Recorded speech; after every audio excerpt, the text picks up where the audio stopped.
Hi అండి, అందరికీ నమస్కారం. శ్రీరామనవమి రోజు నా మొక్కల్లో పువ్వులను కూడా ఇలా కోసుకోవడం జరిగిందండి. ఎంత కొనుక్కున్నా మన మొక్కల నుండి వచ్చే పువ్వులను కూడా పెడితే అదొక ఆనందం కదండి. అందు గురించి ప్రొద్దుటే ఈ మొక్కల దగ్గర పువ్వులను కోసుకోవడం జరిగిందండి.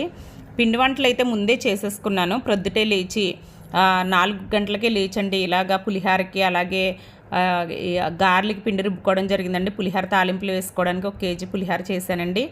అమ్మవారి తర్వాత సలివిడి, వడపప్పు, పానకం అలాగే అల్లం ముక్కలు కూడా రెడీ చేసుకున్నాను. తర్వాత గారెలు వేస్తున్నాను.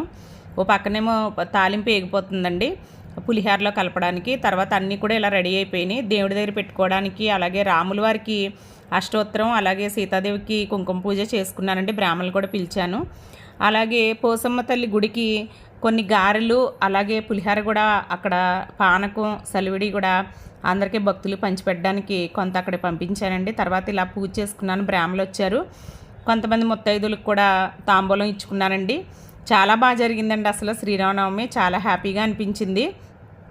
తర్వాత అందరికీ కూడా ముత్తైదులకి బొట్టు పెట్టి తర్వాత ప్రసాదాలు ఇచ్చి మీకు కూడా అలంకరణ షార్ట్లో పెట్టాను కదండి. ముందు రోజు అన్నీ కూడా తెచ్చుకుని ఏకో ఫ్రెండ్లీగా ఏది కూడా కవర్లు పట్టుకెళ్లకుండా అన్నీ తెచ్చుకుని నాకు ఇలాగ రెడీ చేసుకోవడం అంటే బాగా ఇష్టం అండి. అలంకరణ అంటే బాగా ఇష్టం నాకు.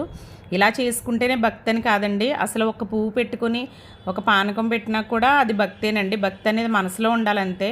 కాకపోతే అలంకరణ అంటే నాకు కొంచెం ఇష్టం అండి, అంతే. అందుగురించే చేసుకుంటాను. తర్వాత ఇలాగా ముత్తైదులకి బొట్టు పెట్టి తాంబూలం ఇచ్చి అలాగే వాళ్ళకి కూడా మనం చేసిన ప్రసాదాలన్నీ కూడా ప్లేట్లో పెట్టి ఇవ్వడం జరిగిందండి.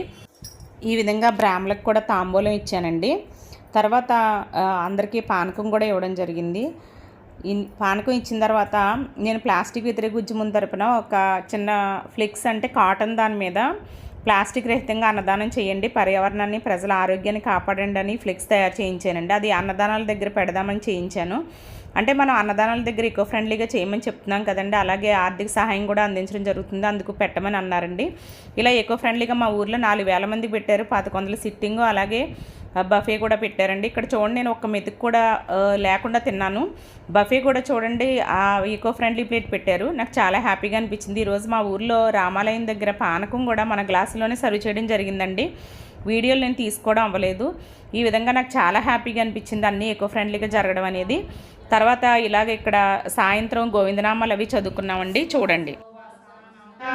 పశుపాలక శ్రీ గోవింద, పాప విమోచన గోవింద, దుష్ట సంహారణ గోవింద, దురిత నివారణ గోవింద, శిష్ట పరిపాలక గోవింద.